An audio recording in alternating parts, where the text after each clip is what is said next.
on this anniversary, the 24th anniversary of the attacks on the Twin Towers of 9/11, the attack on the Pentagon, and the plane that went down in Shanksville, Pennsylvania. So many memories, Mark, come flooding back when you think back to that time. You were in a classroom teaching. Right. I was heading to work to Rock Center, and just told, get down to the studio, and we're just going to go on the air and try and kind of collectively hold each other's hands as we try to figure out what had happened.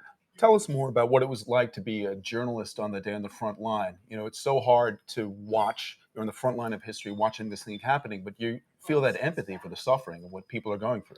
Yeah, it was surreal, I have to say, in a word. I was in an air-conditioned studio that first day. I went down to Ground Right. Zero in the days after that. Actually went underneath Ground Zero, I think about a month later. And we're going to hear later on from a guest with Port Authority Police who helped make that happen. That really drove home the impact, because going underneath the Twin Towers a month afterwards, there were still cars in the parking garage. Some of them were damaged. The doors were open, and the subway station was still there. The subway car was still in the station. There was a restaurant that I recall. That's one of the fire captains who was lost on 9/11. And on that first night of the attacks, I met his brother, Michael Burke. We had hoped to talk to him this morning. We had some issues with his signal, but Michael Burke came to Rockefeller Center, came to WNBC. He, like so many, was hopeful that somebody knew where his brother was, right, Allison? There was so much uncertainty.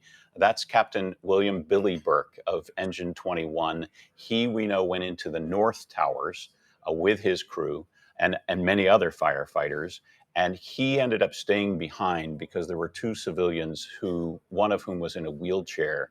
And he knew, and the other firefighters knew, in that part of the building, it was going to be hard to get a man in a wheelchair out of the building. So he stayed behind. They already knew that the South Tower had fallen. So it's assumed that Billy Burke knew the danger he was facing along with those other civilians. And there were other firefighters who did survive, because he said, you guys go, I'll meet you at the rig. And he, of course, never showed up. That rig, Engine 21, is actually in the museum, Allison, at Ground Zero, the 9/11 Memorial Museum. Tim, Still, that there it story, is. that's oh my gosh. Yeah. Oh my gosh. I mean, that story is so heartrending. It really makes me emotional to hear about it, because so many people in the towers, it dawned on them what their fate was in those final moments. And they, I mean, like Billy Burke, Captain Billy Burke had a choice to make. Mm-hmm. And that was, do I abandon this person in a wheelchair who will surely die Mm-hmm. to save myself? And the idea that he said to his, fellow firefighters, I'll see you back at the rig, is Mm-hmm. so poignant to me, because we can assume he knew that he wasn't going to go back to that rig. And it just reminds me of the people on the airplanes as well, those final messages, some who were able to get messages out, who knew what their fate was on the Shanksville flight.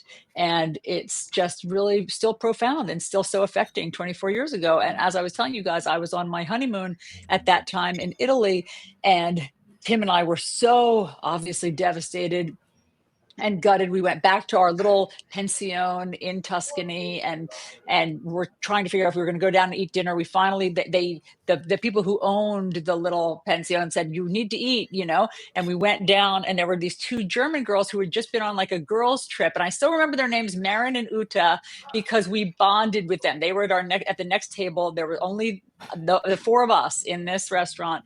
And for the next days, we all just palled around together, because we felt like we were living through this world disaster together. And they were devastated. The German girls were crying. The Italians were crying.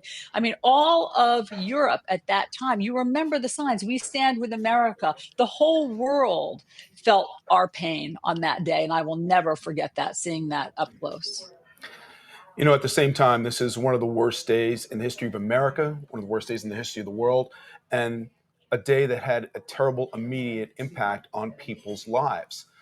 But at the same time, in one of these worst days, you see some of the best behavior humanity can come up with in a moment like this, that sense of sacrifice. My grandfather was a New York City firefighter, and he always used to speak to me about, you never know when it can all end in a blink. And those men and women that day, they went into that building knowing that could happen, and they went anyway. Yeah, it still makes you emotional. I mean, we talked yesterday about the PTSD of it all for so many people.